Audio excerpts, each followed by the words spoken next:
Hey everybody, it's EJ from iDesign here with the gorilla himself, Nick Campbell, and we are live from, well not live, this is recorded, but we are at NAB. This is live, we're live right in person, right? Yeah. But yeah, real, folks. you pinch me. But yeah, so we're here talking with Nick, and we got a booth here set up, so why don't you tell us a little bit about what you're doing here at NAB?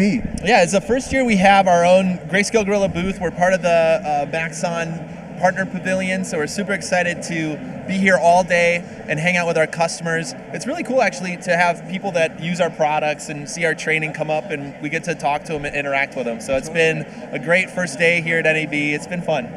You sick of Vegas yet? Or are we good? We're going. We got pinball tomorrow. We're still rolling. I got plenty of time to get started. We survived day one. All right, so let's talk a little bit about your presentations. You got one tomorrow, right? And so what are you going to be talking about in your presentations coming up? Yeah, so tomorrow I'm going to show, it's tomorrow at 9:30 Pacific time if you guys want to watch live.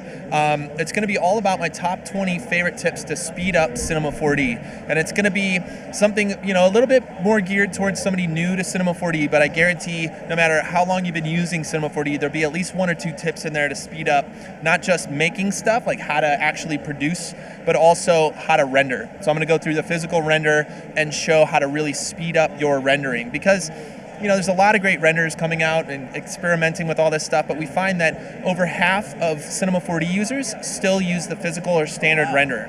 Yeah, so we want to make sure, no matter where you choose to render, that you're being as efficient as possible. So we're excited to get that one going tomorrow. Awesome. So what times were those again? Yeah, so tomorrow is at 9:30 Pacific time, so it'll be a little bit later for you guys on the East Coast. And also, the Wednesday, we have an Ask GSG. So Chris Schmidt usually does Ask GSG every Wednesday at 1 o'clock Central Time. So since we're not in Chicago for him to record that, we're going to do a live version of it, and it's me and Chris together answering everyone's Cinema 4D questions. So if you guys have Cinema 4D questions, make sure to hit us up on Twitter, because we're looking actually for questions to answer during the presentation, and we're also going to be answering them live in the audience. Oh, nice. Yeah. So, all right. Cool. So yeah, tweet him at great GSG3D. Get in your questions before Wednesday at 1.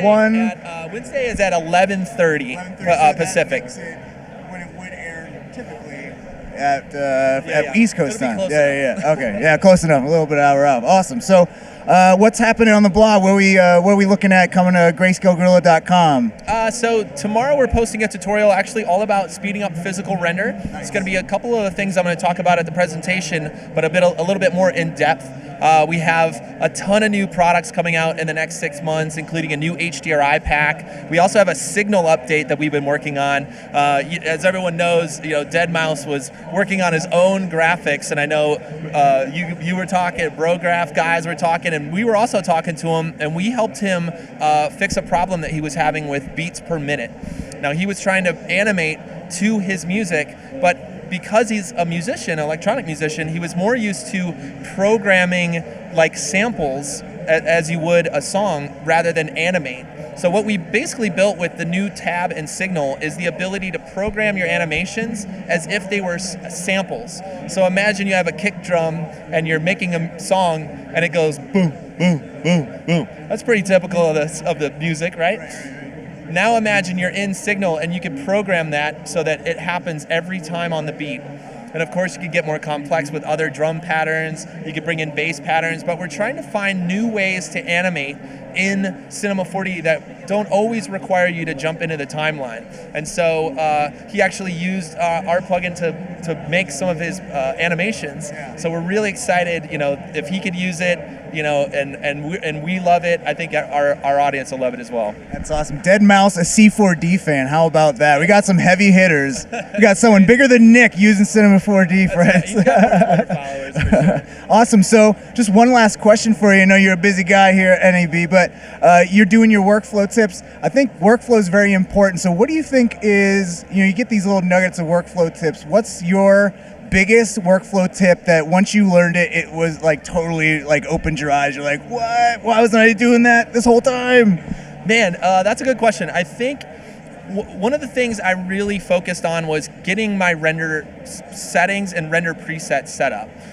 any time that I do something twice in Cinema 4D, I'm like mad at myself that I didn't make a preset way to do it. So the things that I really enjoy are things like a new .c4d file.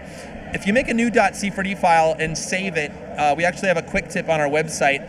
If you save that scene file, every time you open a new scene file in Cinema 4D, it will be however you saved it. So for example, I do a lot of square renders for our Instagram, and you guys might do that as well. Yeah. If you constantly find yourself going into the render settings and changing the ratio to a different one than the default, you can go ahead and do that once and save it out as a new .c4d file, save it in your same hierarchy as your Cinema 4D install. And that means every time you open a new scene file, it will be on your settings, not the default cinema settings.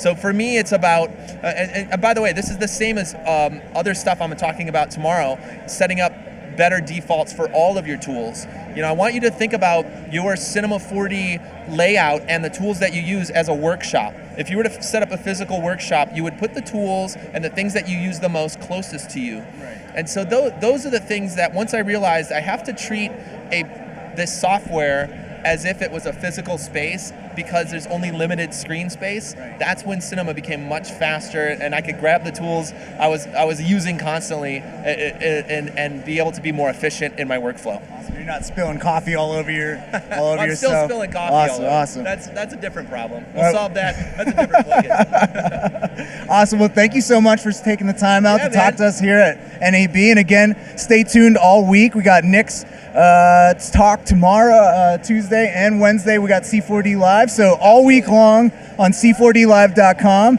And again, Nick from grayscalegorilla.com. Thank you so much for stopping by and talking Thanks, to us here. Always good to see you. Cheers. And that's it for now. We'll see you in the next video. Bye, everybody. Bye.